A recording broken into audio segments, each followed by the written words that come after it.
Hi అండి. Sunday special వచ్చేసి బోటి గోంగూర కర్రీ అనమాట. మీకు ఈ వీడియోలో బోటీని నేను ఎలా క్లీన్ చేసుకున్నానో, ఎలా సింపుల్గా క్లీన్ చేసుకోవచ్చు అనేది చూపిస్తున్నాను. సో ఫస్ట్ అయితే హాట్ వాటర్లో నేనైతే బాయిల్ చేసుకున్నాను అనమాట. సో ఆల్రెడీ వాటి యొక్క పేగులు అనేది క్లీన్ చేసే ఇచ్చారు. బట్ అయినా సరే వేడి నీళ్ళలో మంచిగా బాయిల్ చేసుకొని పసుపు వేసుకొని బాయిల్ చేసుకున్నాను. మేము ఎలా చేసుకుంటామో చూపిస్తున్నాను అనమాట ఈ వీడియోలో. సో తర్వాత నీట్గా ఇలా నైఫ్తో కట్ చేసుకొని ఇంకా ఏమైనా ఉంటే నీట్గా క్లీన్ చేసుకుంటున్నాను. ఈజీ అనమాట అలా. కాకపోతే స్మెల్ మాత్రం భరించలేమండి. సో నేను కూడా ఫస్ట్ టైం అనమాట. మా అమ్మ వాళ్ళైతే ఊరి నుంచి వచ్చారు, వాళ్ళు తింటానంటే మా వారైతే తీసుకొచ్చారు. సో వాళ్ళైతే అమ్మవారి గుడికి అయితే వెళ్ళారండి. వాళ్ళు వచ్చేటప్పటికి ఈ కర్రీని అయితే చేసేద్దాం, సర్ప్రైజ్ చేద్దామని చెప్పి ఏదో ట్రై చేశాను. సో మనం వేడి నీళ్ళలో బాయిల్ చేయడం వల్ల దాని మీద ఉన్న స్కిన్ ఏదైతే ఉంటుందో అది ఈజీగా మనం నైఫ్తో తీసేసుకోవచ్చు. అలానే మనం చాలా సింపుల్గా చేసుకోవచ్చు అనమాట ఆ ప్రాసెస్ అనేది. ఇంకొక వైపు వచ్చేసి మనం గోంగూరనైతే నేను తీసుకున్నాను కదా, అది శుభ్రంగా నీట్గా కడిగి పెట్టుకొని ఒక కడాయిలో కొంచెం ఆయిల్ వేసుకొని ఆ గోంగూరనైతే నేను దగ్గరికి అయ్యేటట్టు వేపుకున్నాను అనమాట. సో తర్వాత వచ్చేసి మిక్సీ పట్టుకోవాలి. నేను ఇక్కడైతే గాబరపడి ముందే మిక్సీ చేసేసాను అనమాట. కొంచెం మీరైతే అది చల్లారిన తర్వాత మిక్సీ వేసుకోండి. అది వేడివేడిగా ఉండేటప్పుడు మిక్సీ వేయకూడదు. బట్ నేను ఏదో ధ్యాసలో ఉండి వేసేసాను అనమాట.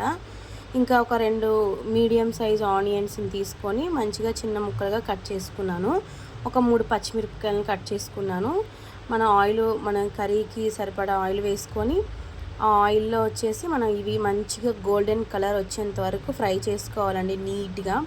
ఎందుకంటే మరీ మాడిపోకూడదు, అలా అని చెప్పి మరీ వేగినట్టు ఉన్నా కూడా టేస్ట్ పోదు. మనకి ఈ ప్రాసెస్ ఏంటంటే మీడియం టు సిమ్లో చేసుకుంటే మంచిదన్నమాట. మనకి ఎంత బాగా ఆ కర్రీ అయితే ఆనియన్స్ మంచిగా ఫ్రై అవుతాయి, అల్లం వెల్లుల్లి పేస్ట్ ఇవన్నీ, అప్పుడు మనకి టేస్ట్ ఆటోమేటిక్గా వచ్చిద్ది అనమాట. సో ఆనియన్స్ బాగా వేగిన తర్వాత అల్లం వెల్లుల్లి పేస్ట్ వేసుకొని మంచిగా వేపుకోవాలి. ఆ తర్వాత మనం రెడీ చేసి పెట్టుకున్న బోటీని అయితే దాంట్లో వేసుకోవాలన్నమాట. వేసుకొని మంచిగా మొత్తానికి ఆ అల్లము వెల్లుల్లిపాయలు అండ్ ఆనియన్స్ మనం వేసుకున్నవన్నీ కలిసేటట్టు మంచిగా మిక్స్ చేసుకోవాలి. గరిటెతో కలుపుకోండి. మంచిగా కలుపుకొని మనం సిమ్లో పెట్టుకొని దాన్ని ఒక 5 మినిట్స్ దాకా కుక్ చేసుకోండి. దీనివల్ల ఏంటంటే మనకి మంచిగా దానికి ఆ ఫ్లేవర్ అనేది పట్టిద్ది.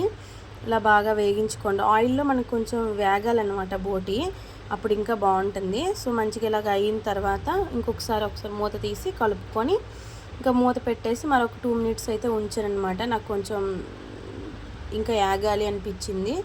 సో అందుకని చెప్పి మళ్ళీ మూత పెట్టి కొంతసేపు వేపుకున్నాను అనమాట. కర్రీని బాగా మిక్స్ చేస్తున్నాను అనమాట.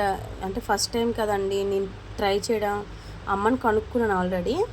సో తర్వాత వచ్చేసి పసుపు అండ్ 2 టేబుల్ స్పూన్స్ దాకా కారం, 1 టేబుల్ స్పూన్ వచ్చేసి పసుపు వేసుకున్నాను, 2 టేబుల్ స్పూన్ కారం వేసుకున్నాను అండ్ 1/2 టీ స్పూన్ జీరా పౌడర్ వేసుకున్నాను. నా దగ్గర హోల్ గరం మసాలా పౌడర్ అయితే ఉంది, అది వచ్చేసి 1 టీ స్పూన్ వేసుకున్నాను. సాల్ట్ మనం తగినంత వేసుకోండి, నేను మళ్ళీ తర్వాత కూడా వేస్తాను.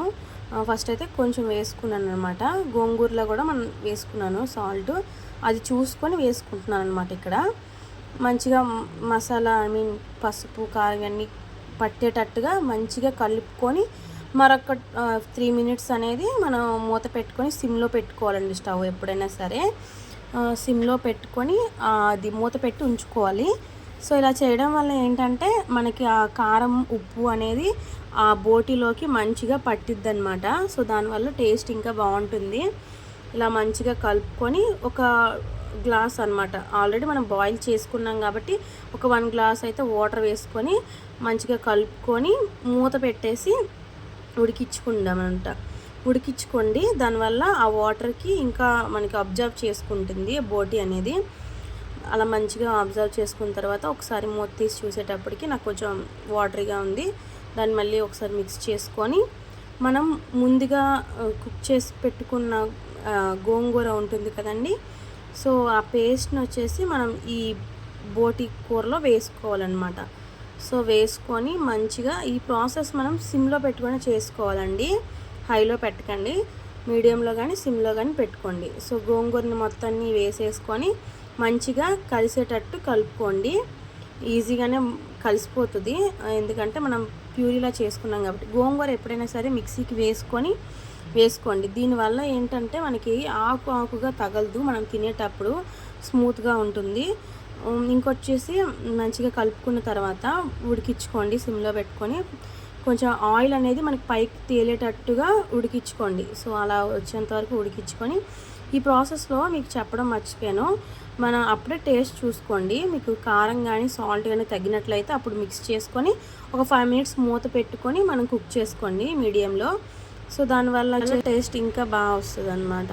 సో అంతా అయిపోయిందనమాట. ఇక నేను వచ్చేసి టేస్ట్ చేస్తాను. ఫస్ట్ అయితే మా పిల్లలకి అయితే కలిపి పెడుతున్నాను.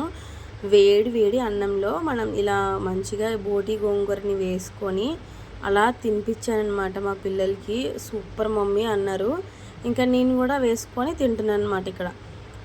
చాలా అండి, ముద్ద అలా కలుపుకొని నోట్లో పెట్టుకుంటే అమృతంలా ఉందండి. మీరు కూడా ట్రై చేయండి. వీడియో నచ్చినట్లయితే లైక్ చేయండి, షేర్ చేయండి, సబ్స్క్రైబ్ మై ఛానల్. బాయ్.